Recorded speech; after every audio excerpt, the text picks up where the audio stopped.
Chaque année, on balance des millions de smartphones encore fonctionnels. Pourquoi ? Parce que la batterie faiblit, parce qu'un nouveau modèle vient de sortir, parce qu'on a pris l'habitude de jeter. La low-tech, c'est tout l'inverse. C'est réparer, reconditionner, faire durer, ce n'est pas refuser la technologie, c'est la reprendre en main. C'est un sujet dont on parle de plus en plus et que je découvre aussi petit à petit.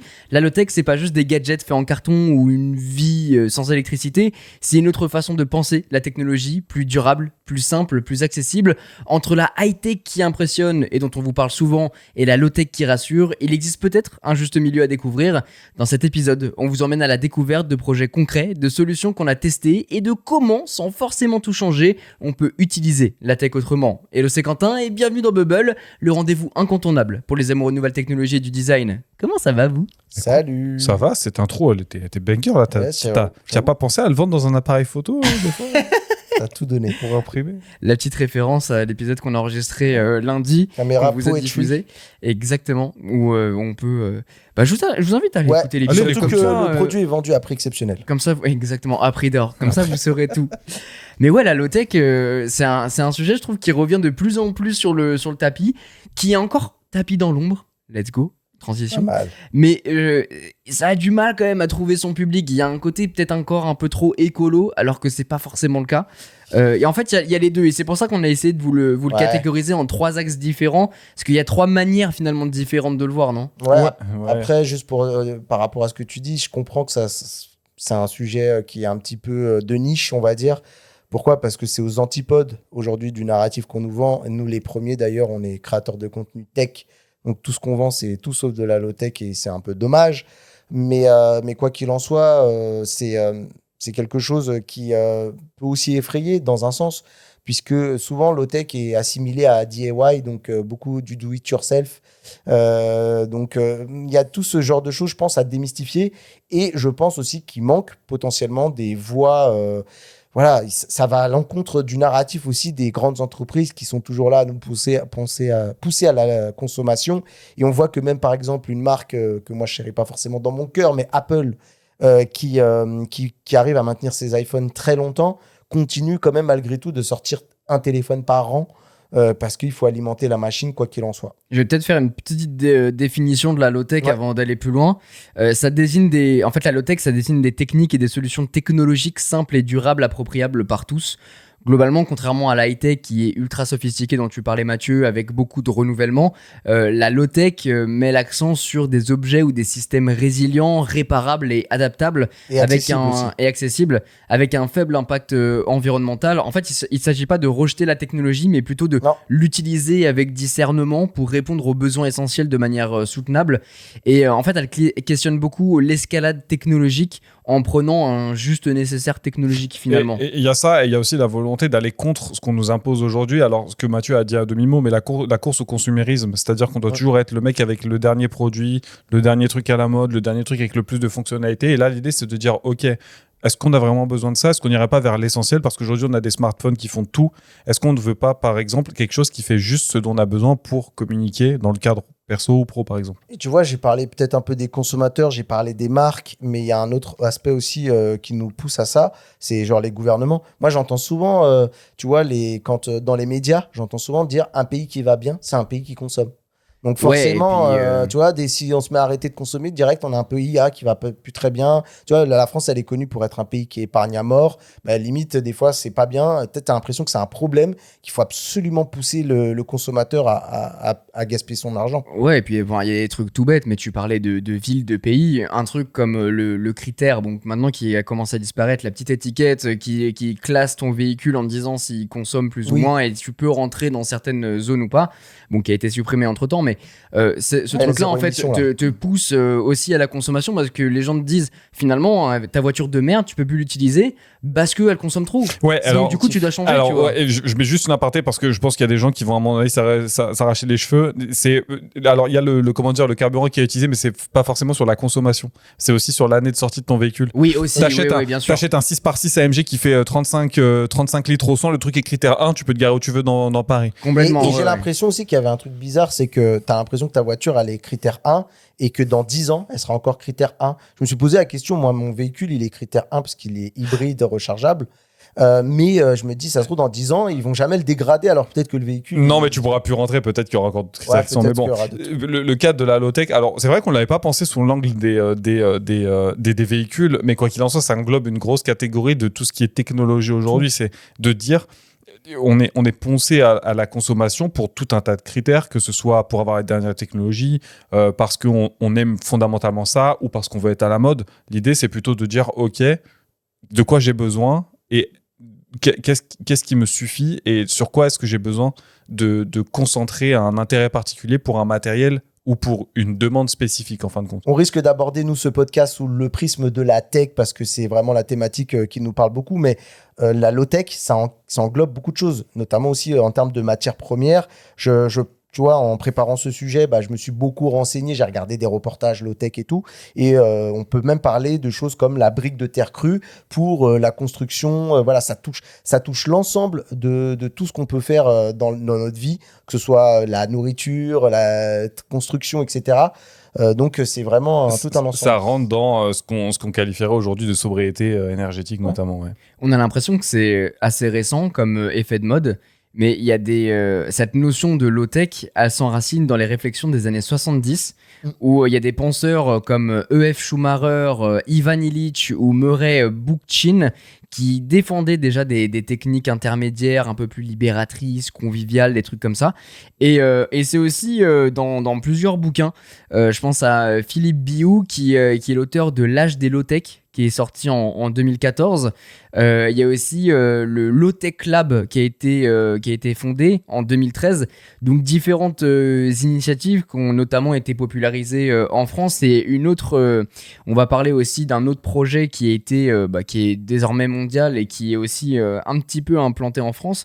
Mais globalement, c'est pour contrebalancer cette hyper-consommation qu'on nous a éduqués depuis les années 80 globalement, ou même qui a été critiquée à l'époque par des Andy Warhol et autres artistes, où justement on est là où on a besoin de se sentir bien en achetant beaucoup, en achetant trop peut-être, et en même temps c'est favorisé par les marques qui nous poussent, et comme dit Mathieu, c'est des smartphones tous les ans, etc. Alors j'ai récupéré une stat justement par curiosité, parce que je me suis posé la question de c'est quoi l'échelle globalement aujourd'hui de produits qui sortent à l'année, parce que bon, on ne sait pas vraiment, mais il y en a énormément. Pour vous donner une idée, pendant le premier trimestre 2025, donc c'est tout récent, il y a environ 287 millions de smartphones qui ont été expédiés. Donc on estime environ 1,1 milliard de smartphones neufs chaque année qui ont été vendus. Donc des smartphones, c'est pas forcément des smartphones neufs. Donc la stat est un peu erronée en ce sens-là, mais bon, ça fait quand même un bon paquet de téléphones. Donc ça reflète vraiment une industrie où tu vois, il y a des centaines de modèles qui sortent tous les mois entre les Apple, Samsung, Xiaomi, dans différents pays différents, que ce soit pour les smartphones, les PC, enfin bref. Et on n'a pas la stat de la raison pour laquelle ils ont été achetés. Est-ce que c'est parce que l'ancien, t'arrives au bout, ou est-ce qu'il a été pété? Parce qu'à la limite, tu pètes ton téléphone, t'en achètes un nouveau parce que bon, l'autre il est pas réparable, pourquoi pas. T'en as qui font une seconde économie, c'est-à-dire ils vont le vendre d'occasion ou le passer à quelqu'un dans la famille, donc il a encore une durée de vie. Mais t'en as, j'en ai vu qui le laissaient globalement moisir dans un tiroir, et c'est de la truc qui est perdu et qui aurait pu servir à quelqu'un qui en avait davantage besoin, tu vois. Moi, si j'avais une autre stat qui était un peu ouf, c'est que pour fabriquer un PC portable genre de 2 kilos, c'était 600 kilos de matières premières. C'est un turbo PC, 2 kilos, mon ref. Ouais, mais un PC gaming. Tu prends un PC gaming, à peu près, ça peut être un PC de 2 kilos, 1,9 kg.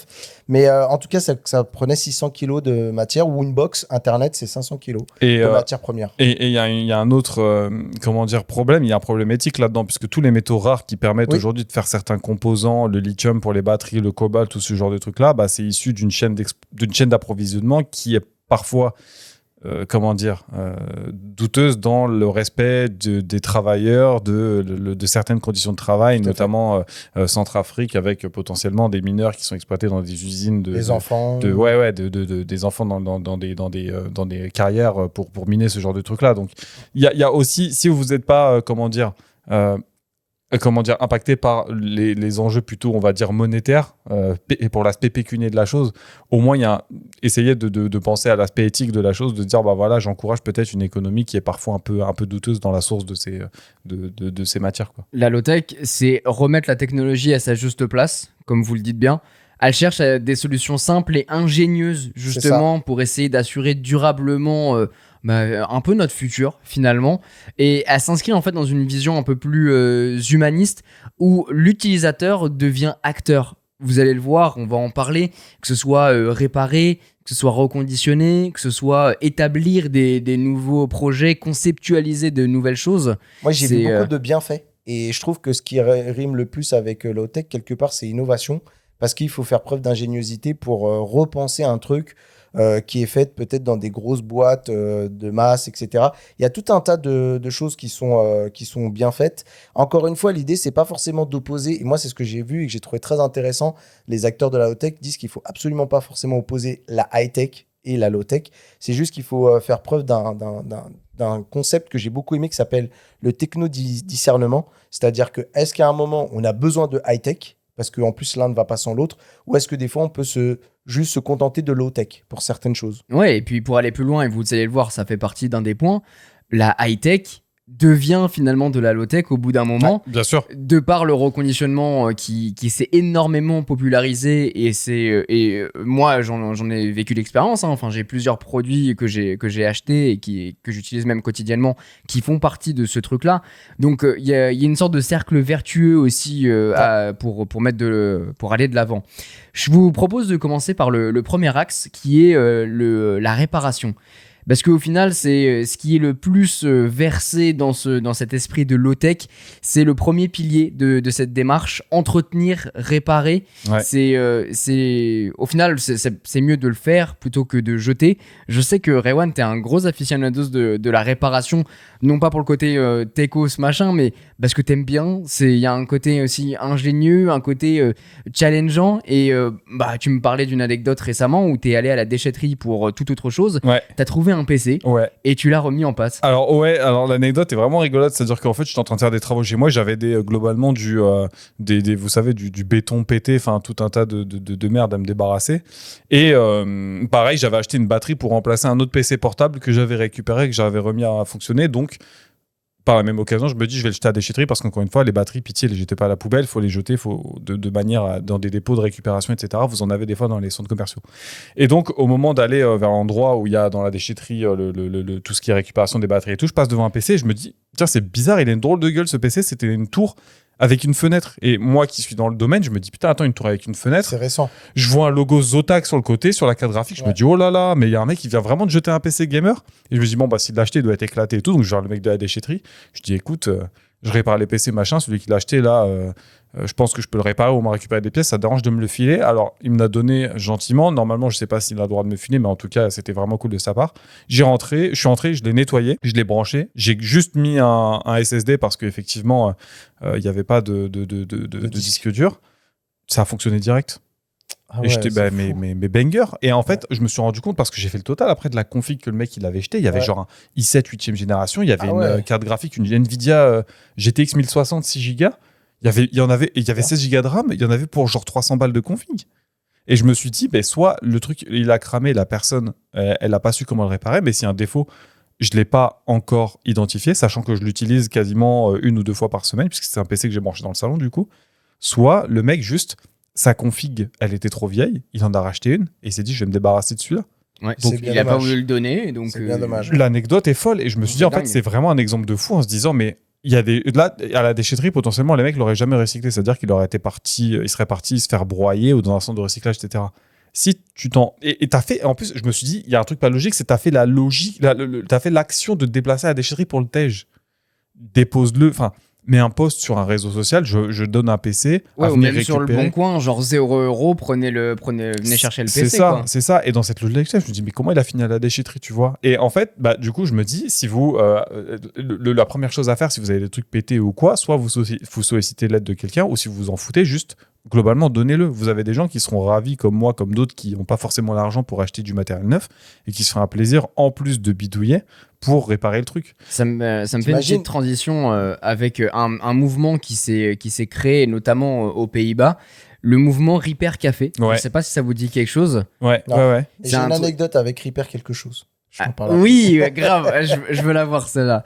Et globalement, le concept des Repair Café, ça illustre parfaitement cette philosophie Ouais. justement de la réparation, et en plus de la réparation partagée, c'est ça qui est chouette, c'est globalement, t'arrives à un endroit, et c'est notamment organisé à Amsterdam en 2009, et maintenant il y en a beaucoup, on compte environ 2000 Repair Café actifs dans plus de 30 pays, donc C'est c'est mortel. vous dire à quel point ça s'est développé, et globalement, bah, ton PC il fonctionne pas, c'est l'exemple concret. Tu viens dans ce genre d'endroit, des Repair Café, et ensuite tu le déposes.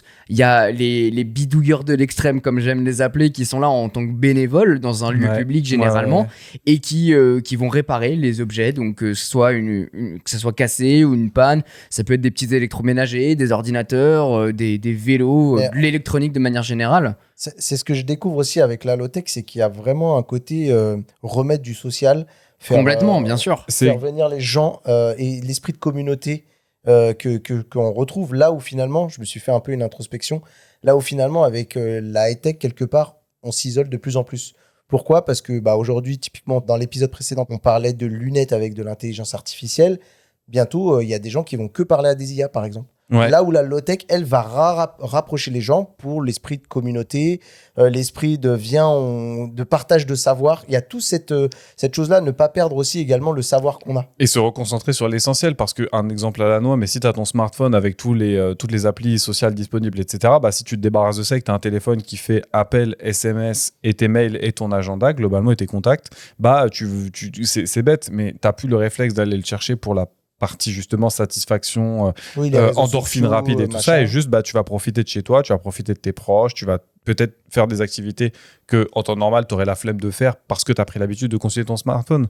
La partie Repair Café est hyper intéressante parce que c'est une dimension vachement sociale dedans. Bien Tu as des communautés qui se forment, des gens qui se retrouvent, tu as des Repair Café bénévoles, tu en as aussi sur abonnement, tu payes tous les mois et puis tu payes juste un droit d'adhésion qui te permet d'accéder à ces lieux-là, aux trucs de rencontre Et et puis tout. ça les fait fonctionner. Ils ont besoin d'argent pour fonctionner. Donc, Ouais, puis derrière, c'est un café. Enfin, je veux dire, il y a un truc derrière aussi. J'adore. Enfin, c'est gratuit, tant mieux. Mais les locaux, faut quand même les payer. Les gens, ils mettent un peu du Complètement. temps. C'est du temps qu'ils mettent pas autre part. Donc, qu'il y ait une rétribution, ça paraît normal. Mais tu as un esprit vachement fédérateur du truc. C'est-à-dire que t'as des gens comme moi qui aiment bidouiller parce que c'est la bidouille. L'esprit, pour info, petite anecdote, le mot hacker vient à la base de bidouilleur. Un hacker, c'est quelqu'un qui détourne un système pour en faire quelque chose d'autre.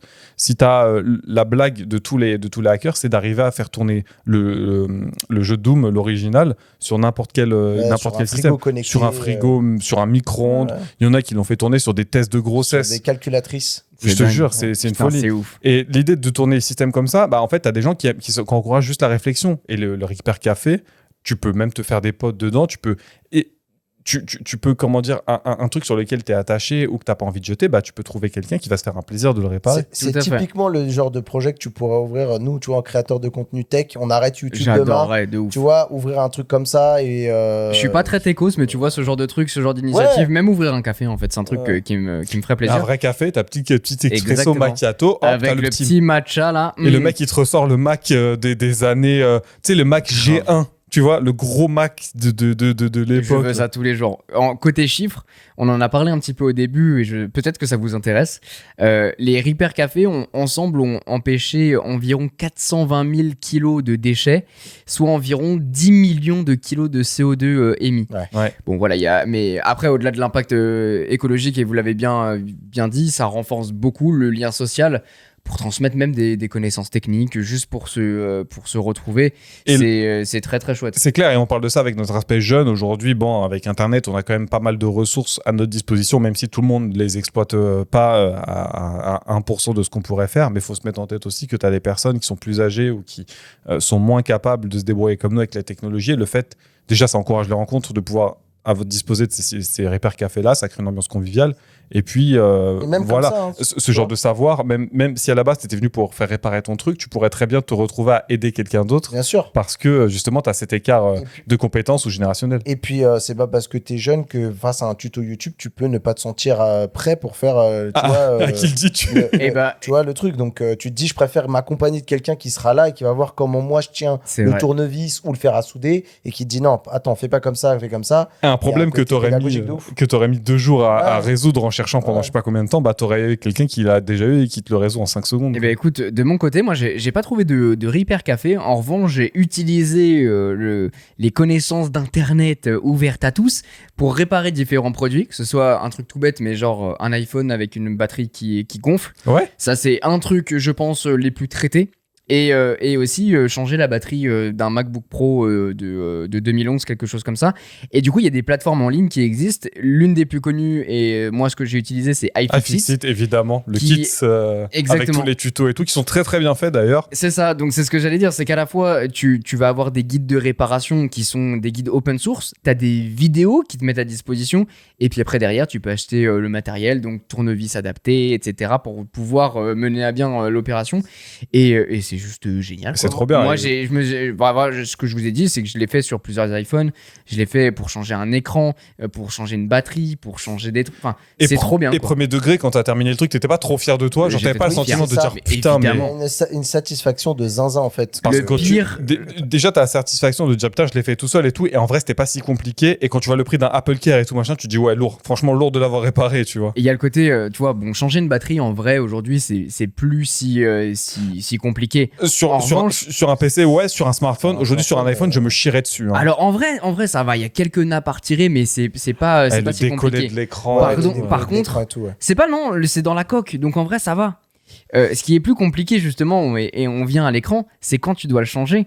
Tu dois récupérer tes composants, ou alors tu payes plus cher si tu veux avoir l'écran complet. Mais moi la première fois, je me suis dit, vas-y, je vais faire les choses bien. Sauf qu'à ce moment-là, tu dois décoller Touch ID, Oui. tu dois décoller la caméra, Oui. tu dois récupérer un module LED, j'imagine, qui permet Le rétroéclairage et tout ça, et pour juste en fait finalement avoir la dalle qui n'est pas brisée. Et là, j'avais vraiment l'impression à la fois de jouer à Dr Maboul et en même temps j'étais dans Grey's Anatomy, frérot, j'étais là chirurgie et Ouais. tout, je prépare la nappe, je mets T'étais une nappe là, blanche, je avec mets ta les meuf. vis bien triées. Pince. Exactement. Clan s'il vous plaît, enfin c'était un délire. Et le traumatisme, tu remontes tout, tu tournes la tête, tu vois qu'il reste une vis, t'es en mode oh merde. Elle était où Elle celle-là? va où celle-là? Grave. Moi, j'ai mon gamin, j'ai fait du low-tech, même aujourd'hui. Aujourd'hui, j'ai remplacé un ventilateur d'un vieux PC portable qu'on a récupéré, qui tourne dans la qui tournait, qui était d'abord à mes neveux et qui était là depuis un petit moment. C'était un HP édition Star Wars qu'il avait. Écoute, j'ai changé l'écran parce que mon frère me file le PC en me disant bah oui, il l'utilise plus. Je dis ah, pour jouer à Minecraft, mon fils de temps en temps, ça devrait suffire. Il me donne le truc, l'écran est mort. Donc j'ai remplacé l'écran dedans. Là, j'ai rajouté de la RAM parce que bon, il en avait que 4. C'était un peu léger, donc je lui ai mis un petit 12 Go avec une petite barrette de 8 Go. J'ai changé le ventilateur, tu sais, qui permettait de refroidir le pros et tout. Il tournait, j'entendais un bruit de fou malade dedans. J'ai remplacé, là, il est silencieux de malade. J'ai même retrouvé, et ça, c'est ça qui est le plus difficile quand on veut faire preuve de réparation pour certains produits. C'est très difficile de retrouver des pièces, références, etc.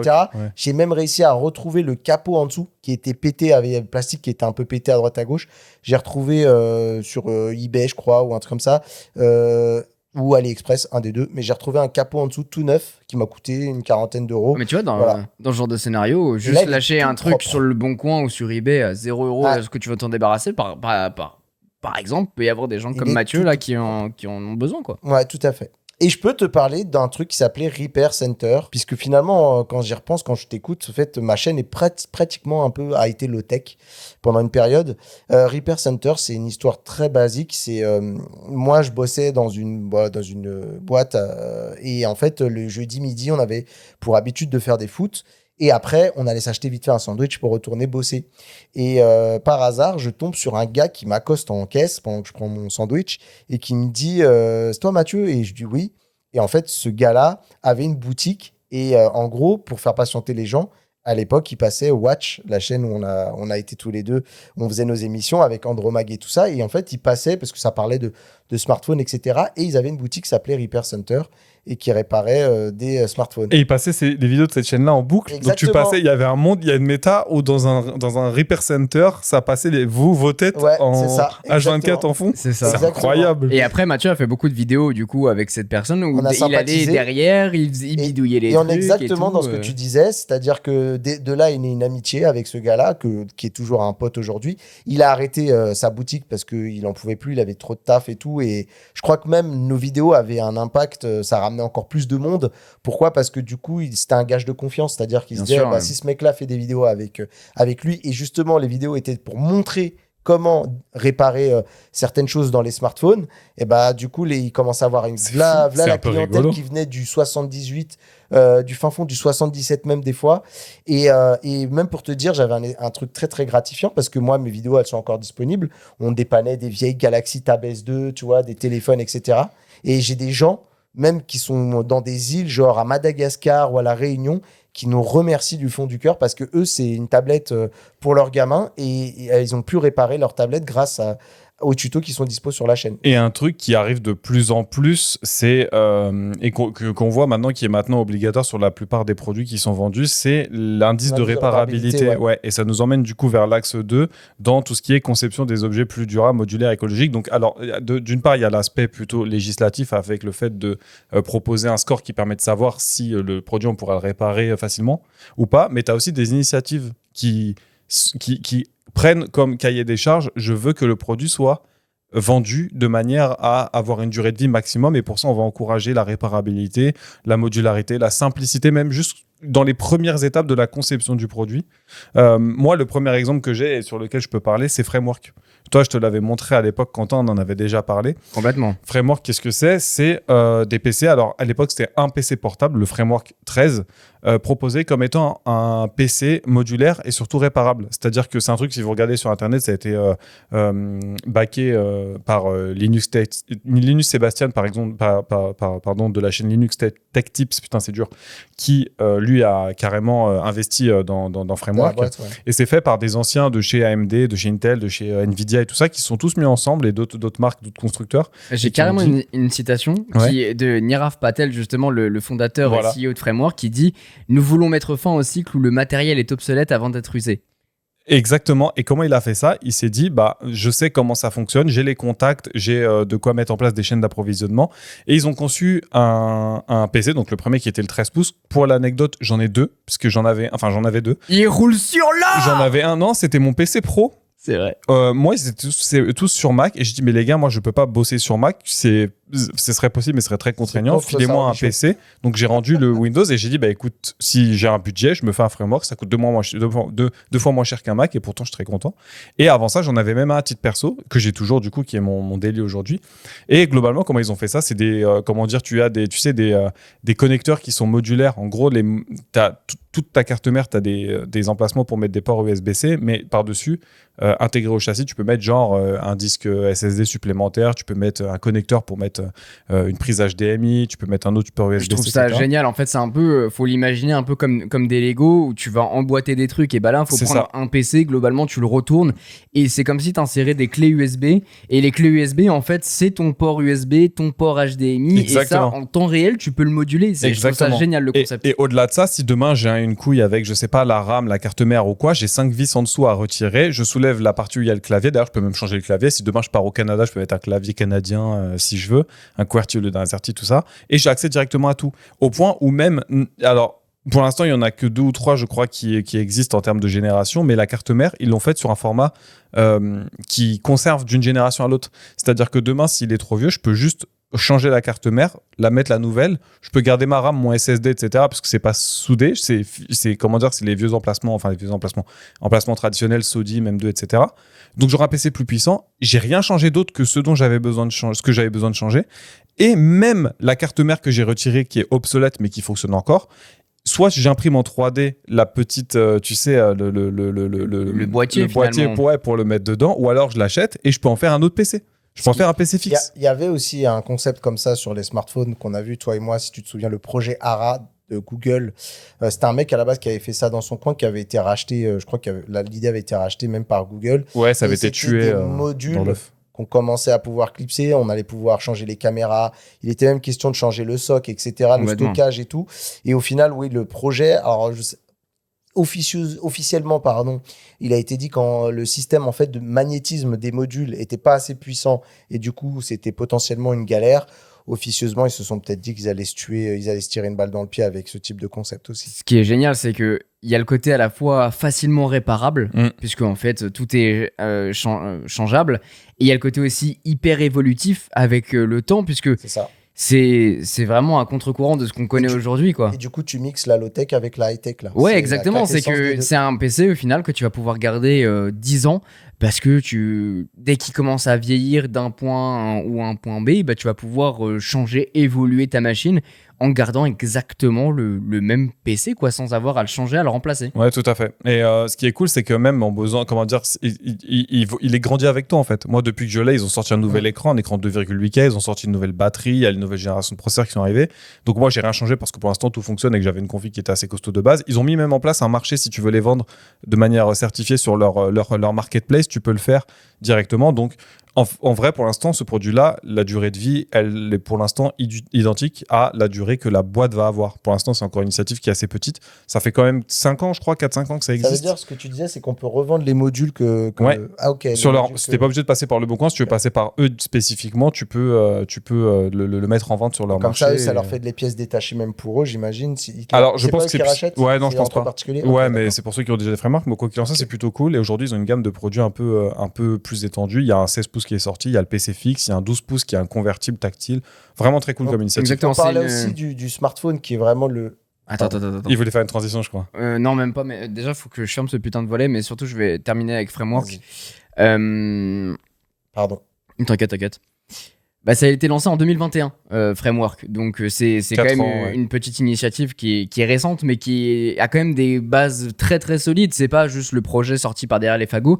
Et tu le disais bien, il y a une version 12, 13 et 16 pouces. Bientôt, il y a un desktop qui va sortir. Et ce qui est intéressant, c'est qu'à partir de 569 € pour le premier prix, tu peux avoir du coup un 12 pouces, mais qui est en version DIY. Donc, c'est toi vraiment l'ingénieur de ta machine. C'est toi qui va l'assembler. Et quoi. c'est comme ça que moi je l'ai acheté en fin de compte parce que dans l'esprit bidouilleur, en fait, il t'envoie toutes les pièces séparément. Il t'envoie même les tournevis parce que tu as le petit tournevis et tout ça. Et moi, j'ai mis, je sais pas, peut-être une dizaine de minutes à le monter et à le démarrer tout compris. C'est vraiment hyper simple. Les guides sont hyper bien faits. Franchement, moi, c'était une super expérience. On parlait du projet ARA qui a été abandonné, tué dans l'œuf, mais si le concept donc du coup du framework vous plaît, côté smartphone, on a le Fairphone qui vise un peu ce côté très réparabilité. Ouais, les tickets modulaires et finalement. modulaire, ouais. Sur smartphone par contre, du coup. Ouais, voilà. Le seul inconvénient, malheureusement, c'est qu'on est très limité en termes de configuration.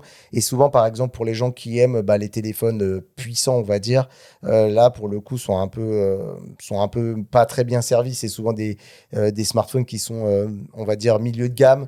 Voilà, qui n'ont pas toujours les meilleurs composants. Et c'est peut-être ça qui est dommage. Mais pour le coup, comme ils veulent à la fois garder un prix accessible, complètement low-tech, côté réparabilité, il y a aussi beaucoup de choses qui sont faites concernant l'éthique sur le travail des personnes qui font le Fairphone. Forcément, la facture grimpe un peu plus qu'un produit qui est fait dans des conditions un peu plus douteuses. Ils sont partis d'un constat simple en fait. Pour eux, les produits sont très polluants. Donc, en termes de production, de métaux rares, de transport, d'obsolescence rapide, ils ont voulu créer justement un appareil réparable, modulaire et du coup un peu plus responsable. Et c'est comme ça en fait qu'est né le Fairphone en 2013 avec cette ambition qui a été très claire. Et c'est vrai, et tu le disais Mathieu, quand vous regardez le design du Fairphone, t'as l'impression de voir un vieux smartphone. Ouais. Et pour autant, il y a quand même des trucs intéressants. Alors, par exemple, le Fairphone, le dernier du nom, c'est le 5. Il est à partir de 499 €. Ça reste quand même un beau budget. Avec une caméra 50 mégapixels, un écran 6,46 pouces, OLED 90 Hz, Android 14 et des mises à jour qui sont prévues jusqu'en 2031. Donc, on est sur ce côté, tu vois, ça va rester dans le temps, etc. Mais c'est vrai que, bon, bah, ça coûte cher, quoi. Ouais, c'est ça le problème. Et souvent, en fait, quand tu regardes face à des concurrents tels que Xiaomi et autres, c'est très difficile parce qu'il n'a pas forcément les derniers socs et il a des puces qui sont inférieures en termes de prix que tu trouves pour même des tels qui sont potentiellement à 300 balles, voire à 250. Et ça, c'est parce que c'est la concurrence. Mais je pense que ce genre d'achat, finalement, c'est aussi un achat militant. Moi, j'ai découvert un autre téléphone, donc je voulais te parler. Typiquement, je me suis dit, c'était le genre de téléphone que je pourrais offrir après à mon fils, parce que là, il va bientôt rentrer dans l'adolescence. Le Nokia 3310. Eh ben, écoute, même pas. Je pense qu'il est un peu plus sympa. Il s'appelle le 4S22 Flip. C'est un téléphone qui est robuste déjà. Je pense que si j'achète un tel pour mon gamin, il faut qu'il y ait vraiment de la robustesse. Et là, c'est un Respect et robustesse. Voilà, mais 4, c'est Caterpillar. Je pense que c'est un Caterpillar. Maintenant que tu me le dis, tu sais quoi, en vrai, j'ai pas regardé. Je l'ai découvert un peu par hasard sur une vidéo. Et en fait, potentiellement, c'est peut-être 4 de Caterpillar. Quoi qu'il en soit, oui, il est adapté au monde du chantier. Donc, oui, bah ça doit être ça, ouais. Sauf que ça reste un téléphone. Pareil aussi, pourquoi je parle aussi pour mon enfant, c'est que tu as tout de suite peur que s'il goûte au smartphone comme nous, il devienne accro ou addict. Et là, pour le coup, c'est un téléphone qui est un peu punitif dans le sens où, bon, déjà, tu as des touches physiques, donc c'est un flip. Sauf que tu l'ouvres, c'est comme les téléphones à l'ancienne. Donc, tu as la numérotation, tu fais tes messages avec du T9, etc. Et tu as quand même un pseudo Android qui est dessus. Enfin, c'est de l'Android dessus. Et qui n'est pas très puissant. Et l'idée, c'est quoi? C'est d'avoir un téléphone qui est capable de faire comme ce que ferait un dumb phone, tu vois, les téléphones très limités là, mais qui est capable de pousser un petit peu plus loin pour des usages. Genre, tu veux consulter une vidéo YouTube, il y a moyen de le faire, mais par contre, tu peux pas mettre les derniers jeux à la mode, tu peux quand même consulter du web, mais par contre, il est très robuste et c'est à la fois un dumb phone et en même temps un smartphone. Et c'est vraiment dans cet usage de low-tech pour éviter tout ce qui est tentation, divertissement et tout, parce que c'est pas très agréable de naviguer sur l'écran qui est pas très grand. En fait. Ouais, c'est un peu plus compliqué. Hein. Ouais. Il y a d'autres déclinaisons qui existent sur d'autres produits. On parlait de Fairphone, ils ont fait les Fairbuds. Ils ont fait les Fairbuds XL qui sont des casques. Et j'avais une petite stat qui disait qu'on pourrait garder un Fairphone 5 à 7 ans contre un smartphone qui aujourd'hui est plutôt autour des 2-3 ans. Ouais. Sachant qu'on peut changer la batterie ou améliorer l'appareil photo sans changer tout l'appareil. C'est ça. Et là, tu as quand même des évolutions de plateforme assez majeures où à un moment donné, tu es obligé de partir sur un châssis différent. Voilà, c'est pas comme pour l'instant Framework qui a essayé de standardiser les choses, mais on est sur des facteurs de forme beaucoup plus gros. Là, le téléphone, physiquement, il y a des générations différentes. Même s'il est très réparable, à un moment donné, il faut quand même changer le produit. Au départ, comme Mathieu l'a dit, c'était un peu compliqué parce que c'était un Android très basique et niveau software, c'était pas très bien optimisé. Maintenant, on arrive sur quand même des choses qui sont quand même relativement robustes et comparables avec un bon smartphone entrée voire milieu de gamme. On n'est pas sur l'optimisation photo des pixels, etc. Mais ça devient quand même assez solide. Moi, pour la partie téléphone vraiment très très low-tech, j'ai découvert un truc par hasard et ça m'a un petit peu intéressé dans le sens où je suis quelqu'un qui, pareil, a tendance à passer beaucoup de temps sur les smartphones et pas toujours pour des trucs très utiles. Ça s'appelle Minimal Phone. C'est quelque chose qui est spécifique au marché US puisque c'est un smartphone qui a pour promesse en fait de se concentrer uniquement sur ce qui est important. Pour ça, en fait, ils ont un peu le design d'un BlackBerry. C'est très carré avec un clavier physique en QWERTY. Pour l'instant, il n'y a pas de clavier AZERTY pour nous, les Français. Et en fait, c'est un écran e-ink. Donc, si tu veux, c'est assez basique, c'est-à-dire que tu peux faire des SMS, tu peux faire des appels, tu as un agenda, tu as du support du Play Store, donc en théorie tu pourrais quand même installer tes applications de musique, etc.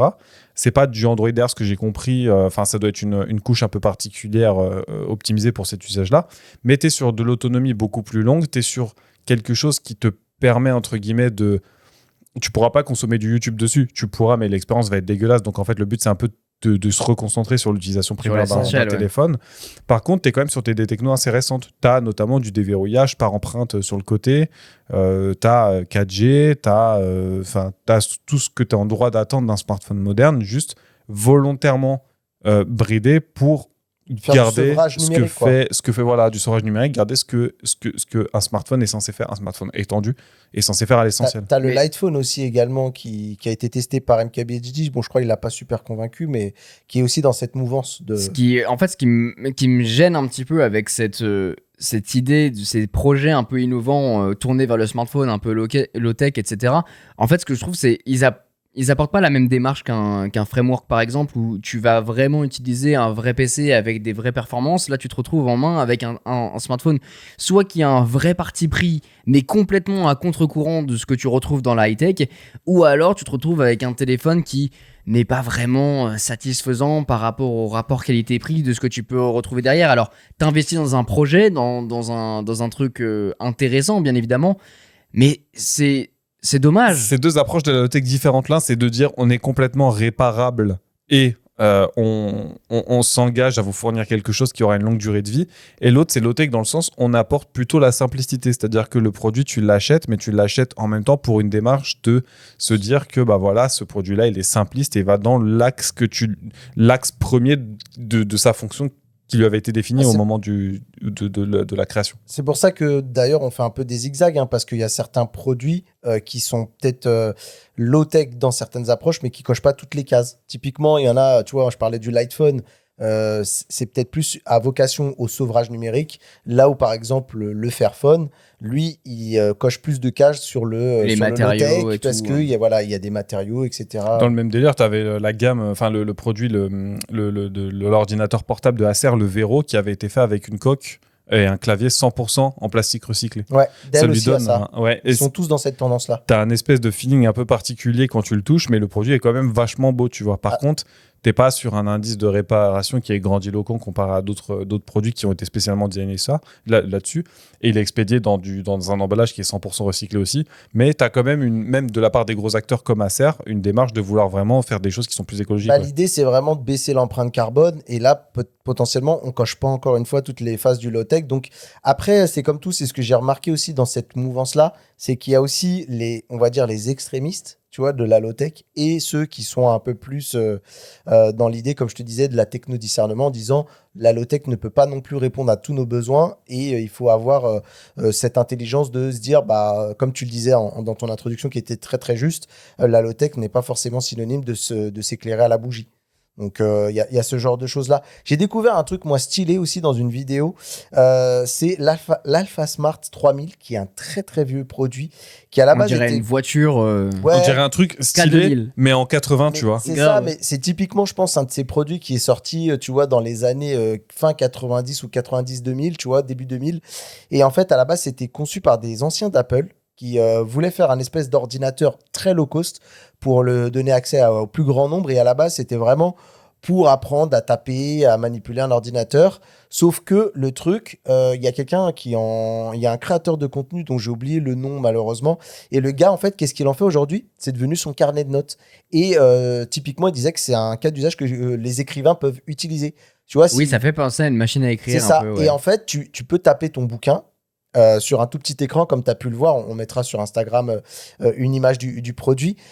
Et en fait, l'idée, c'est que ça t'enlève toute distraction. Et tu peux soit taper ton journal ton journal intime, ou par exemple ton bouquin, et à la fin, tu peux télécharger toutes ces notes-là et les transférer sur ton PC moderne. Et en fait, mine de rien, ça reste transportable. Ça veut dire que c'est pas non plus un truc que tu mets dans la poche, mais c'est suffisamment transportable. Ouais, c'est quand même le format d'un clavier full size. Hein. C'est ça, mais assez c'est ça. Dans un tout autre domaine, il y a des projets comme Earthship par exemple, qui a été lancé dans les années 70 par l'architecte américain Michael Reynolds.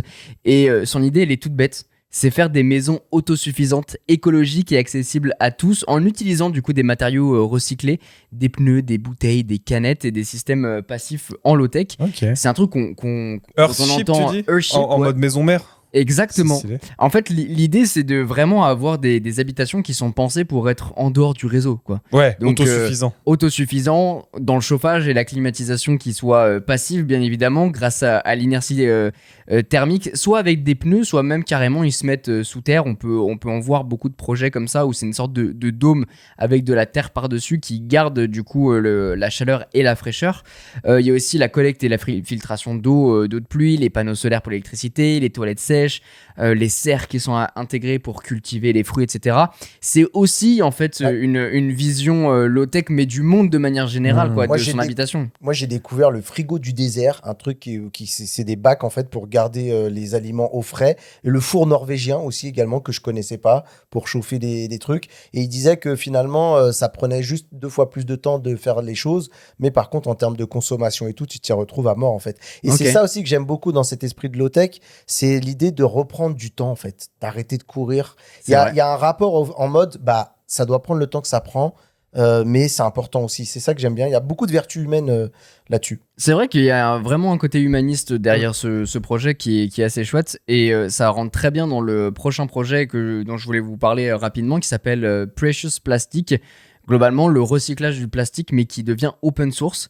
Alors, malgré tout, ça a été lancé en 2013. C'est une initiative qu'on ne connaît pas vraiment. Et pourtant, il y a plus de 500 ateliers dans plus de 100 pays différents, et même en France. Le projet, c'est simple. C'est un designer néerlandais qui l'a mis au point, qui s'appelle Dave Hackens, et qui a une idée très très simple. C'est permettre à tout le monde de recycler le plastique localement. Mais je crois que je l'ai vu, ce truc-là. Ah, c'est possible. Pas en 2 parties, genre en gros, t'as une machine qui te fait des tout petits copeaux de plastique, et à côté, t'as la presse thermique pour le faire fondre et lui donner une forme. Exactement. En fait, t'as plein de différentes machines qui sont bien évidemment open source, donc tu peux les créer par toi-même ou bien les acheter si t'as envie. C'est des machines qui sont a priori peu coûteuses, donc on est autour, j'en avais vu quelques-unes, genre autour des 1200 €, donc ça reste un coût, mais pour faire... en théorie, tu l'amortis, Voilà, faire broyer du plastique et tout ça, c'est quand même intéressant. Et surtout, c'est facile à construire. Et l'idée, c'est qu'ils sont capables de broyer, de fondre exactement, de transformer les déchets plastiques en objets utiles, comme des bols, des coques de téléphone, des meubles. Mais il y en a beaucoup qui vont les réutiliser dépendamment de la machine du coup que tu vas pouvoir créer pour en faire des fils PLA pour ton impression 3D. Tu peux en faire vraiment tous les usages auxquels on peut penser avec du plastique finalement. Exactement, et tu reviens dans le premier axe dont on a parlé notamment avec les Repair Café, c'est que quand tu open source ce genre de truc là, tu as tout un tas t'as une communauté qui se crée. Donc tu as tout un tas de mecs qui vont se mettre à créer leurs propres produits, à publier les guides pour les faire soi-même, puisque en fait ça rassemble un petit peu les gens dans le cadre de ces mêmes initiatives, et tu peux dire ah merde, j'ai un peu de mal à faire comme tu as dit une coque pour mon téléphone, quelqu'un peut m'aider, et puis effectivement tu vas te retrouver avec quelqu'un qui va te filer un coup de main pour que ce soit l'impression 3D ou pour le processus de fonte ou de moulage de ton plastique. Et encore une fois, t'as la puissance aujourd'hui avec internet, t'as la puissance de la communauté qui te permet de faire des trucs assez fous, pour peu que quelqu'un y mette assez de temps et un peu de bonne volonté aussi, quoi. C'est exactement ça. Et l'idée, c'est vraiment que le fait de créer une micro-usine de recyclage dans ton garage, ou alors même à Paris, et j'ai vu sur leur site que vous pouvez retrouver même en France, il y a différentes régions bien évidemment, et dans chaque région, on voit des endroits où on va pouvoir utiliser ce genre de machine. Alors soit c'est pour y déposer du plastique, soit c'est pour l'utiliser soi-même, j'ai pas très bien compris encore précisément, mais l'idée c'est vraiment ça, c'est le fait d'open sourcer un truc tout bête, une idée, le mettre à disposition d'un tout à chacun pour qu'on puisse ensemble pouvoir gérer cette problématique de plastique, sachant que à l'idée initiale de Hackens quand il a démarré le projet, c'est qu'il est parti d'un constat simple, c'est que seulement 10% des 311 millions de tonnes de plastique produites chaque année sont recyclées. Donc en fait, pourquoi nous on pourrait pas avoir une petite machine chez soi pour le recycler soi-même? Et après bien évidemment il y a tout ce côté participatif, communautaire, où tu vas pouvoir open sourcer des machines, même pourquoi pas imaginer des nouveaux plans pour faire réduire les coûts. Et je trouve que cette philosophie à la fois collaborative et créative, elle est hyper chouette quoi. Grave. La modularité aujourd'hui, c'est un vrai choix de design. On peut créer de la high-tech éthique aujourd'hui sans sacrifier ni la performance ni le style. Mais on n'a pas tous un Fairphone, on n'a pas tous un framework, et pourtant la logique low-tech peut aussi s'appliquer à ce qu'on possède déjà. Il suffit parfois de détourner, de réparer ou de prolonger un objet high-tech pour en faire un usage plus durable. Et c'est ça, le troisième axe, reprendre la main sur la technologie à travers des objets qui sont pas moins technologiques, mais peut-être mieux technologiques. Dans une époque en fait où on est saturé de produits high-tech qui s'enchaînent du coup comme on le disait à un rythme effréné, chaque année on a des nouveautés, c'est un axe qui a une approche à la fois lucide et créative, le fait de pouvoir garder la technologie en l'utilisant autrement. Et c'est comme ça qu'est né le reconditionné. Alors ça fait quand même quelques années maintenant, mais ça s'est énormément démocratisé, notamment à travers des plateformes, les back market, les choses comme ça. Vous avez déjà acheté des produits reconditionnés, vous ? Ça m'est déjà arrivé, ouais, effectivement. Après, reconditionner, je l'ai pas, je l'ai pas fait auprès de plateformes. J'ai beaucoup acheté de particulier à particulier. C'est aussi du reconditionnement C'est finalement. du reconditionnement, c'est de la seconde Sachant main. que toi tu bidouilles aussi, donc Voilà, moi, on va dire que j'ai un terrain, si tu veux. Si je suis en capacité de dépanner si j'ai un problème ou quoi. Mais l'intérêt des plateformes, justement, c'est les gens qui n'ont pas trop envie de se prendre la tête, mais qui ont quand même un début de démarche. C'est-à-dire, ok, j'achète un produit, il y a un organisme, un peu grand, un peu professionnel qui est passé derrière. Et puis, j'ai de l'assurance si jamais j'ai une couille ou quoi. Moi, si j'achète une carte graphique et que demain, le mec, il me répond pas sur le bon coin, ben, je me suis fait avoir et c'est comme ça parce que j'ai pas pris les dispositions de faire les tests avant. Mais je vais dans les deux sens. Mais disons que j'ai un attrait plus pour l'aspect particulier parce qu'encore une fois, ça coûte moins cher. c'est ça, le côté reconditionné, si on peut le mettre un petit peu à plat, il y a le côté, un chacun va venir acheter un truc sur le bon coin pour le recycler soi-même, le reconditionner soi-même. Et il y a aussi ces organismes comme Back Market dont je vous parlais qui va donner une deuxième vie finalement à ton produit. C'est ça. Peut-être détourner les usages initiaux, mais ça c'est plutôt sur ta partie bidouillage. Mais c'est surtout pour ralentir éventuellement le rythme de renouvellement et proposer un smartphone remis au goût du jour avec une nouvelle batterie, des choses comme ça. C'est ça, ouais. Pour des personnes qui auraient pas forcément les moyens d'acheter très cher, mais en ayant des produits high-tech pour beaucoup moins cher. Mathieu, toi, t'as déjà acheté Moi, j'adore. Sur Amazon, Ouais. souvent, quand je regarde un produit, Oui, je c'est regarde vrai, sur le les côté renewed. si c'est voilà, comme neuf ou d'occasion très bon et tout ça. Et en général, je suis pas déçu. Donc, par exemple, mon MacBook Pro M1, Ouais. MacBook Pro M1 Pro, parce il y a beaucoup de pros là-dedans, c'est un reconditionné. J'ai acheté Sur Amazon, du coup. ouais, tout le temps, plein d'outils pour la chaîne, parce que j'ai un budget très limité. En général, je vais fouiner, voir s'il y a ce genre de choses. Et Amazon propose des trucs plutôt sympas. Et comme tu as la sécurité un peu Amazon, t'as le Prime, tu as plein d'avantages aussi qui vont avec. Ça, c'est cool. Ouais, je suis assez friand de ce truc-là. Et pareil, on y trouve aussi une certaine satisfaction, celle d'avoir l'impression d'avoir fait une bonne affaire, d'avoir acheté un produit où finalement, il y a des fois des gens, tu as l'impression qu'ils ont juste déballé. C'est exactement ça. Et ils remballent. Ouais. Et on a tous l'exemple, je pense, de quelqu'un qui achète à cheval le dernier iPhone et qui revend l'ancien. En général, quand t'es pote avec lui, tu t'arranges pour le récupérer. Puis à chaque fois, t'as l'iPhone qui a globalement 9 mois, tu récupères, hop. Ça, c'est ce qui se passe dans ma famille. C'est globalement quand j'utilise plus un iPhone, et je le donne à la personne d'avant. Ouais. Et donc, du coup, mon frère récupère. Après, mon frère, c'est ma sœur. Après, ma sœur, c'est ma mère. Et... Il y a la hiérarchie, hiérarchie familiale à chaque fois. Mais t'as ces cas-là. Moi, je vais avoir le cas pour les PC. Enfin, tout le monde a, je pense, un peu ces petits exemples de se dire, voilà, j'ai le matériel plus ou moins neuf et puis je le remets. Puis mes parents, moi aussi, pareil. Tout le monde en bénéficie de toute façon. Donc, c'est vraiment du circuit court. Mon père, il a mon Pixel 3A. Incroyable. Mais voilà. Et ma mère, elle a eu même, tu vois, elle a fait tourner un Wiko, le tout premier Wiko, pendant des années aussi. Ça a bien marché. Pourtant, elle fait pas super attention à ses affaires. Et honnêtement, tu vois, Wiko. View 2 Pro. Le View premier. Merde. Tout premier. Dommage, j'aurais testé. Le View premier, le View 2 Pro, mon père l'a eu aussi également. Et pareil, il récupère mes téléphones. En général, c'est un jeu de. Wiko, ils vont te contacter pour le racheter juste pour comprendre comment il a vieilli le truc. Comme la McLaren F1 de comment ça s'appelle de Rowan Atkinson. De toute façon, je les invite à me contacter pour une petite sponsor sur cette émission. On est dingue. Mais c'est vrai que tu vois, par exemple, j'ai pris cette habitude moi sur différents produits. Alors notamment en termes de bêta test, parce que c'est vrai que le reconditionné, il y a eu un coup de projecteur dingue ces dernières années. Et je me suis dit merde, soit je loupe un truc, soit il doit y avoir un truc. Mais et pourquoi ? Parce que, je veux dire, outre l'aspect t'es youtubeur tech et tout ça, c'est juste parce que... Parce qu'en fait, je me suis posé la question à ce moment-là, quand il y a une grosse effervescence, pourquoi il y a autant d'engouement ? Est-ce que c'est juste un effet de mode où les gens, les investisseurs, claquent un max de thunes ? Enfin, tu vois, derrière un back market, par exemple, c'est Marc Simoncini qui investit dans ce genre de projet. Donc, je me suis dit, pourquoi ça touche autant de gens ?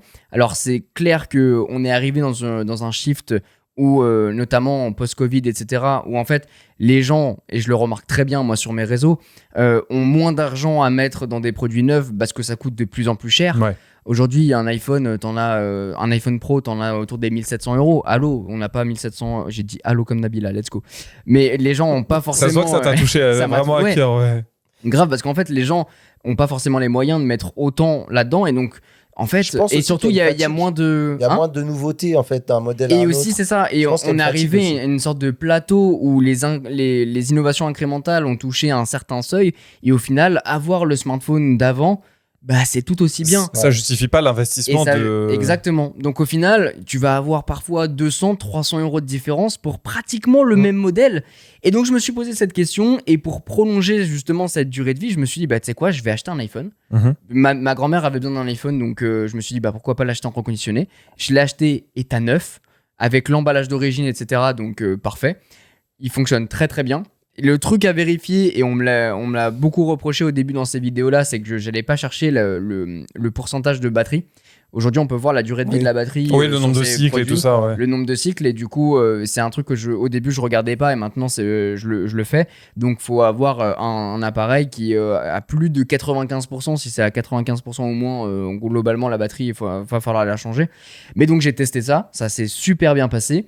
Dans le cadre d'une autre vidéo, j'ai acheté 2 MacBooks. Un MacBook Pro, un MacBook Air pour voir ce que ça donne, et à chaque fois en mode anonyme. J'ai pas dit en mode back market, allô, est-ce que vous voulez faire un truc, etc. Il y a une fois j'ai fait une collab avec eux et ça s'est pas très bien passé, mais ça c'est un autre sujet.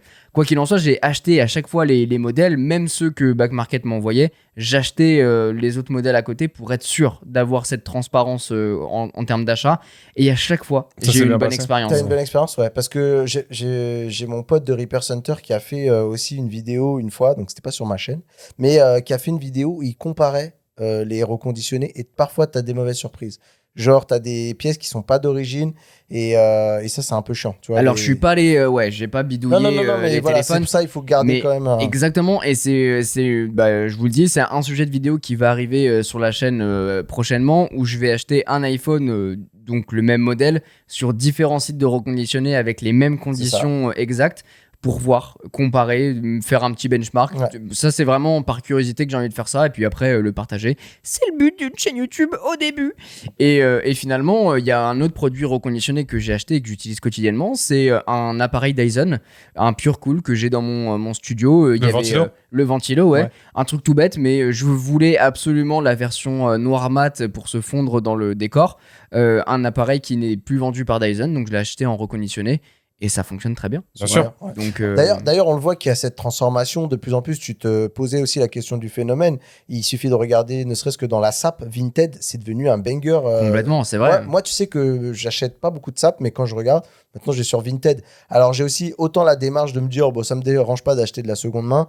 Et il y a aussi ce côté un petit peu où j'ai envie de racheter des marques que moi, j'ai portées il y a quelques années en arrière, qui sont mortes, qui n'existent plus et tout. Et du coup, ça permet de racheter des pièces que tu trouves plus aussi. Il y a ce côté aussi un peu malin, tu vois. Donc, il y a toujours une satisfaction à trouver quelque part à racheter des choses soit low-tech, soit du reconditionné. Moi, sur la partie bidouillage des PC notamment, ça m'est déjà arrivé assez régulièrement même d'aller sur le Bon Coin et d'effectivement d'acheter des pièces un peu spécifiques, et des fois j'ai des bonnes surprises. Il y a eu des trucs que j'ai réussi à choper vraiment moins cher parce que c'était des technos qui étaient un peu datés mais qui remplissaient clairement leur usage pour ce que je voulais faire aujourd'hui. Pour moi, il y a deux choses qui rebutent à faire plutôt du particulier à particulier sur ce genre de truc-là, outre les gens qui essayent ouvertement de te baiser, mais ça, c'est un autre débat. Non, mais c'est un truc à la con, mais le contact avec la personne, tu vois. Moi, c'est un truc, c'est pas que je suis pas à l'aise avec les gens, je suis d'ailleurs plutôt à l'aise, c'est juste qu'il y en a qui ont tendance à te prendre un petit peu pour leur yinche, et ça a tendance à drôlement me casser les couilles. Alors, je suis désolé pour ceux qui écoutent ça en haut-parleur, c'est juste qu'il y a un truc où c'est-à-dire que je me déplace, alors voilà, c'est toi qui l'as mis en vente, mais ça m'empêche pas d'être cordial, mais c'est pas pour autant que je suis ton chien, tu vois. Je me déplace, le truc, on se donne un horaire, on respecte les horaires. Un tarif, on respecte le tarif. Alors ça, c'est dans l'autre sens, mais j'allais y venir. Le produit, voilà, tu viens pas. Comment dire, quand je t'ai contacté sur l'annonce, je prends bien le soin de demander quand est-ce qu'il a tourné, est-ce qu'il y a des défauts, ce genre de trucs. Sur un PC, par exemple. Ouais, par exemple, ou sur même une pièce d'un PC, je veux pas arriver et qu'il y ait une surprise. Oui, Moi, je prends mes dispositions pour faire mes tests et pour être sûr. La dernière fois, par exemple, j'ai acheté une carte graphique, j'ai pris la tour, j'ai branché la carte graphique dans la tour, j'ai dit écoute, je vais faire un test, c'est ok. Ok, j'ai fait un stress test, ça s'est très bien passé. La carte graphique, je l'ai toujours, ça fonctionne très bien, tu vois. Et donc, tu as cette partie-là vraiment de l'acheteur du vendeur à l'acheteur, mais tu as aussi l'acheteur où moi, quand je vais... Et c'est un truc qui me rebute, moi, à mettre des trucs en vente. Et c'est pas méchant, mais je suis tombé sur des margoulins des fois, ça me rend fou de me dire que je vends un produit, je mets tout en place, c'est-à-dire tu viens, on se donne rendez-vous où tu veux, on convient d'un horaire, et le mec se pointe. Pas à l'heure. Prévenir au dernier moment qu'il va être en retard, arrive et me dit ouais mais moi j'ai 40 € alors que c'était 50 €, c'est 40 ou rien. Je dis non, là, en fait je le vends, j'ai envie de te dire j'ai même pas besoin de l'argent. C'est juste pour la démarche de me dire, voilà, je vais le vendre à quelqu'un pour le rendre plus accessible et qui en aura besoin. Mais t'arrives, et en plus, t'essaies de me baiser comme ça. Moi, je rentre chez moi. C'est-à-dire, ah, bah, ok, bon, c'est tous les deux déplacés pour rien. Allez, t'auras peut-être appris une leçon aujourd'hui. C'est ça qui est marrant. Et tu négocies avant de voir le produit, ou alors tu négocies même pas, tu viens et tu ne te déplaces en n'apportant pas tous les fonds nécessaires à la transaction. Et c'est ça qui me fatigue. En fait, il y a un rapport de force où chacun essaie de prendre l'ascendant sur l'autre. C'est ouf. Autant t'as l'acheteur qui essaye de toujours mettre une douille à la fin, ou sinon t'as le vendeur qui, comme il te vend un truc qu'il estime que toi t'as besoin, il a l'impression de pouvoir se mettre, tu vois, au-dessus de toi en disant non, bah écoute, voilà, c'est comme ça, c'est moi qui impose ça, et voilà. C'est vraiment pour ce fait-là que j'ai du mal à vendre des produits et au final, je me fais plus de thunes sur les produits. Je les donne à des potes. On a déjà parlé, soit tu donnes ou tu vends à des potes, mais à des gens qui t'as confiance et à qui exactement. Et en fait, il y a des trucs où, enfin, tu vois, chez mes parents, j'ai accumulé avec mon métier beaucoup de choses. Et à un moment où il y a des potes qui viennent, j'ouvre le carton, je dis vas-y, prends ce que tu veux, quoi. Parce que ça me fait chier. Et la seule expérience que j'ai eue avec ce truc-là, c'était il y a longtemps, où j'ai vendu un pot d'échappement de mon scout parce que j'en achetais un autre. Et je me suis retrouvé dans des situations, dans des bourbiers de dingue, quoi. Et moi, ça me rend ouf. C'est des situations vraiment, comment dire, le temps que je passe par rapport à l'investissement que je mets, je m'en fous. C'est vraiment pour vraiment faire bénéficier exactement, c'est ça. quelqu'un d'un truc. Et je suis en mode, bah, si c'est comme ça à chaque fois, la flemme. Donc, comme toi, je donne, comme toi, je demande autour de moi, mais au bout d'un moment, ça me rebute. Donc, s'il vous plaît, si vous voulez encourager ce genre de truc-là, soyez transparent, soyez ouvert, mais ça veut pas dire qu'il faut s'asseoir sur tout ce que tout le monde veut. C'est-à-dire, vous êtes bienveillant, mais vous êtes strict. Un prix, c'est un prix. Si vous voulez négocier d'abord ou négocier sur place, ok, mais partez du principe que la personne ne va pas forcément être ouverte et ramener tous les fonds nécessaires. Soyez cordial, la personne, elle va peut-être vous inviter dans son intimité chez elle ou quoi. Allez pas non plus vous croire chez vous, tu vois. Et c'est pour ça qu'on parlait des plateformes type back market, etc. C'est des facilitateurs. C'est ça. C'est-à-dire que tu vas payer un peu plus cher, mais au moins, tu as une garantie, tu as une couverture légale, tu as un support qui est en théorie si t'as un problème professionnel. avec le produit, tu peux le renvoyer. Exactement. Mais ce qui est triste, c'est que ça retire l'expérience sociale d'humain à humain. Il faut le Repair Café pour ça. Moi, je dis un concept, il faut qu'on cherche un investisseur. Je crois qu'en vrai, je vous jure que je suis en mode, j'ouvrirais bien un Repair Café. Je suis chaud. Il faut. Il y a une dernière thématique à aborder justement dans ce côté reconditionné. C'est détourner la tech existante pour d'autres usages. Ouais. Il y a un exemple très concret et je sais que vous deux, vous êtes aficionados de ça et c'est trop bien. Et Rewan, tu as apporté notamment au studio un produit qui illustre parfaitement ce propos. Ouais. C'est par exemple avoir un produit type un ancien Mac et qui ne tourne plus très bien sur son écosystème à cause de sa vieillesse, des composants, etc. C'est lui donner une seconde vie, donner une seconde vie à un objet obsolète, en transformant sa fonction ou en transformant son software, en l'occurrence là ce que tu as fait avec le Mac, quoi. Ouais, c'est ça. Alors c'est quand même, ça reste fondamentalement un PC, c'est-à-dire que j'ai pas transformé le hardware d'un PC en quelque chose d'autre qui ne serait pas un ordinateur, mais globalement ma tante qui avait un vieux Mac, qui m'a dit écoute, je vais m'en débarrasser, moi je m'en fous, je vais pas le vendre, est-ce que toi ça t'intéresse? Donc c'est un vieux Mac, je crois, qui date de au début 2013 ou quelque chose comme ça, donc une vieille config 4 Go de RAM, pas génial. Et en fait le problème de macOS, c'est que globalement arrivé à cet âge-là, tu peux plus installer grand-chose quand tu n'as plus le logiciel supporté. Donc, qu'est-ce que j'ai fait travaillant dans le secteur de l'informatique?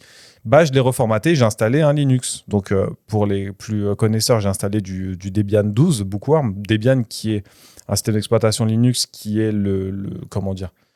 qui a été forké, donc qui a été récupéré en format open source, puis modifié pour proposer d'autres systèmes, notamment Ubuntu, que davantage de gens connaissent, qui a une base Debian.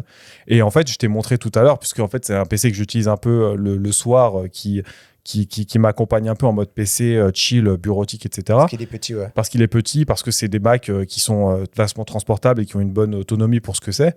Et toi, t'as regardé, t'as dit ouais, écoute, c'est plutôt fluide. C'est pas pour un Mac de 2013, ça tourne bien. Voilà, c'est une machine qui a 12 ans, c'est pas une bête de réactivité, mais aujourd'hui, pour l'usage que j'en ai, c'est-à-dire YouTube, traitement de texte et Internet, ça fonctionne très bien. Dans le même domaine, on parlait du PC de déchetterie, tout ça. Donc, qu'est-ce que j'ai fait avec ce PC-là, plus le PC que j'ai chez moi? J'en avais déjà parlé dans un autre épisode. Un vieux PC, une vieille config que j'avais, je l'ai mise dans mon salon. C'est devenu une console de jeu. C'est-à-dire que je l'ai modifié avec un Windows un petit peu modifié avec Steam, etc. Et il démarre en appuyant sur un bouton, puis tu arrives sur l'interface de Steam et je fais tout à la manette et je m'en sers comme une console de jeu. Mathieu, toi, il y a Ouais. des tablettes notamment, Ouais. Moi, entre autres. J'avais récupéré des vieilles tablettes à mon taf parce que des fois, ils se débarrassaient de produits. Parce que dans certaines entreprises, soit ils louent les produits, soit à l'époque, ils les achetaient. Et puis après, bon, elles allaient dormir dans des tiroirs. Et en fait, on m'avait filé des vieilles tablettes avec genre du Celeron, tu vois, des vieux trucs. Ah ouais, le truc, de faut se ouf. réveiller le mardi pour Exactement. qu'elle fonctionne le jeudi. Exactement, tout à fait, des très très vieilles configs. Et en fait, j'avais réussi à trouver j'aimais beaucoup parce qu'il y avait aussi l'aspect exploration. Il y avait des gens qui s'amusaient à forquer justement de l'Android pour essayer de l'adapter, mais en format interface PC. Et j'ai une vidéo là sur ma chaîne qui s'appelle, voilà, j'ai redonné vie à une vieille tablette et j'ai mis un truc qui s'appelait Prime OS. Et en gros, c'est vraiment un OS avec une interface de bureau, mais qui reprend derrière de l'Android. Et en fait, tu as accès au store et tout, et tu peux faire tourner toutes les apps, puisque C'est en fait, trop cool. Android, c'est pas forcément... Tu sais, genre pour faire tourner tout ce qui est Facebook, Insta et autres, même des petits jeux mobiles, ça demande pas une puissance de ouf, et les Intel, ils faisaient largement le taf, quoi. Pareil, un sujet dont on avait discuté la dernière fois. Vu que j'ai récupéré les composants du vieux PC, l'autre, je les transforme en serveur. Ça veut dire quoi, serveur? C'est globalement qui tourne, enfin, c'est un serveur de virtualisation. Donc, tu as un hyperviseur qui permet de faire tourner des machines virtuelles qui sont globalement comme si tu découpais les ressources d'un ordinateur en plusieurs petits ordinateurs. Et j'ai monté un serveur avec mon petit LLM chez moi. Donc, j'ai mon Ton OpenAI. IA, Non, c'est ouais. pas vrai, c'est pas OpenAI parce que c'est du Llama, mais j'ai globalement. T'as le Llama? Ouais, j'ai du Llama avec une Mistral. surcouche qui s'appelle OpenWeb UI et j'ai quasiment la même interface que ChatGPT. Et juste, je peux choisir le LLM que je veux. Je suis soumis à la puissance de calcul que j'ai chez moi, mais c'est hébergé chez moi, c'est souverain, tu vois. T'as aussi des gens qui s'amusaient à recycler des vieilles iPads et en fait, ils les transformaient en tablettes domotiques. Tu l'installes sur un mur, tu peux Ouais. piloter tes lumières. Quand il se passe rien, ça devient un panorama de tes photos, etc. Alors Je trouve ça, banger. ça, je l'avais fait avec une vieille carte graphique de PC que j'ai branchée à une vieille télé. Et en fait, j'en ai fait un espèce Toujours d'écran. plus. Cathodique, tu sais. Non, c'était un écran plat, mais un vieux truc. Mais j'en avais fait genre un espèce d'écran connecté qui te donnait en gros, tu sais un peu ce que tu as dans les interfaces Google Home, genre la météo, ce genre de conneries là. Parce qu'en vrai, ça prend pas beaucoup à faire. C'est Oui, juste. c'est pas beaucoup de ressources. ouais. En fait, c'est beaucoup d'investissement parce qu'il faut connaître un peu le logiciel, tu vois. L'idée, c'est de faire un peu de spéléologie, d'aller chercher dans les fins fonds C'est ça. d'Internet des gros barbus qui modifient des systèmes pour en faire carrément autre chose. Et ça, il y a un côté passionnant aussi. Dernier truc, si vous voulez un projet un peu concret qui est très très simple à mettre en place, parce que je sais qu'il y en a beaucoup qui ont chez eux genre des petites all-in-one board type Raspberry, etc., qui doivent traîner. Moi, j'ai fait ce qu'on appelle un serveur AdBlock. Qu'est-ce que c'est AdBlock? En gros, c'est un petit serveur qui permet de bloquer les pubs sur son réseau local. Donc en fait, quand tu es chez toi, en théorie, tu as beaucoup moins de pubs et beaucoup moins de trackers de publicité. Ça fonctionne pas partout non plus. Puisqu'il y a des petits malins, notamment YouTube, qui ont des systèmes qui permettent de contourner ces blocages-là. Mais en fait, globalement, c'est quoi? C'est un petit Raspberry Pi. Moi, en l'occurrence, c'est un Orange Pi, puisque c'est un Raspberry Pi qui coûte moins cher et qui n'est pas fait par Raspberry, et qui remplace le serveur DNS. Et en fait, en bloquant certaines résolutions de nom, les pubs ne s'affichent pas. Et c'est très facile à mettre en place. Ouais. Ça se fait vraiment, tu installes l'OS, tu as les petits scripts qui sont dispo sur GitHub, tu installes ça sur Tout ta se déroule box. tout seul Et ça consomme en réseau, ça consomme rien. C'est même pas du 5 watts de conso. Et c'est un cas d'usage très très complet. Si vous voulez éviter les trackers et les pubs sur votre réseau, franchement, c'est banger. J'y avais pas pensé, mais typiquement, la borne d'arcade que j'ai, moi, qu'on voit derrière mes vidéos, c'est aussi un Raspberry Pi derrière avec un écran Dell. Et donc, le gars qui fait ces bornes d'arcade, et à qui je fais un petit coucou, Flex Arcade, lui, il allait retrouver des écrans Dell de 20 pouces 4 tiers à l'époque. Là, il en trouve de moins en moins. Mais et il faisait usiner juste les boîtiers à laquelle tu pouvais personnaliser avec une thématique que tu voulais, ou mettre, par exemple, les photos de famille et autres. Tout ça, et il faisait des kits d'enceinte et tout ça. Tout ça, c'est du low-tech à mort, et il a fait des bornes d'arcade. Vous l'aurez compris, vous n'avez pas besoin de retourner vivre dans une cabane pour faire du low-tech. On peut continuer à aimer la technologie, à s'émerveiller devant les dernières innovations, même utiliser les meilleurs outils, les plus performants, les plus design, mais tu peux aussi choisir de les faire durer, de les réparer, de les détourner ou de les acheter reconditionnés plutôt que neufs. Tu peux repenser tes usages, ralentir un peu sans sacrifier ton confort ou ta créativité avec des choix plus conscients, plus durables, plus malins. Et rien que ça, c'est déjà une forme de low-tech, pas une régression, une évolution, une manière de reprendre le contrôle doucement sur notre façon d'utiliser la tech et peut-être de redonner du sens à nos objets et à notre rapport au progrès. Merci beaucoup d'avoir passé ce petit moment avec nous dans Bubble. Merci les gars pour vos petites interventions. Et je trouve qu'il y avait beaucoup d'expériences personnelles à travers cet épisode. Et n'hésitez pas à nous donner votre avis un petit peu sur le low-tech et sur votre façon éventuellement d'interagir avec cette notion. Vous pouvez bien évidemment le faire à travers les DM sur Instagram ou même à travers un petit vocal que vous nous envoyez avec le lien directement dans la description. N'hésitez pas, si jamais le podcast vous plaît, à mettre 5 étoiles et à le partager autour de vous. Ça fait toujours plaisir. Sur ce, on se retrouve très vite pour un prochain épisode. Prenez soin de vous et à très bientôt dans Bubble. Salut tout le monde. Ciao.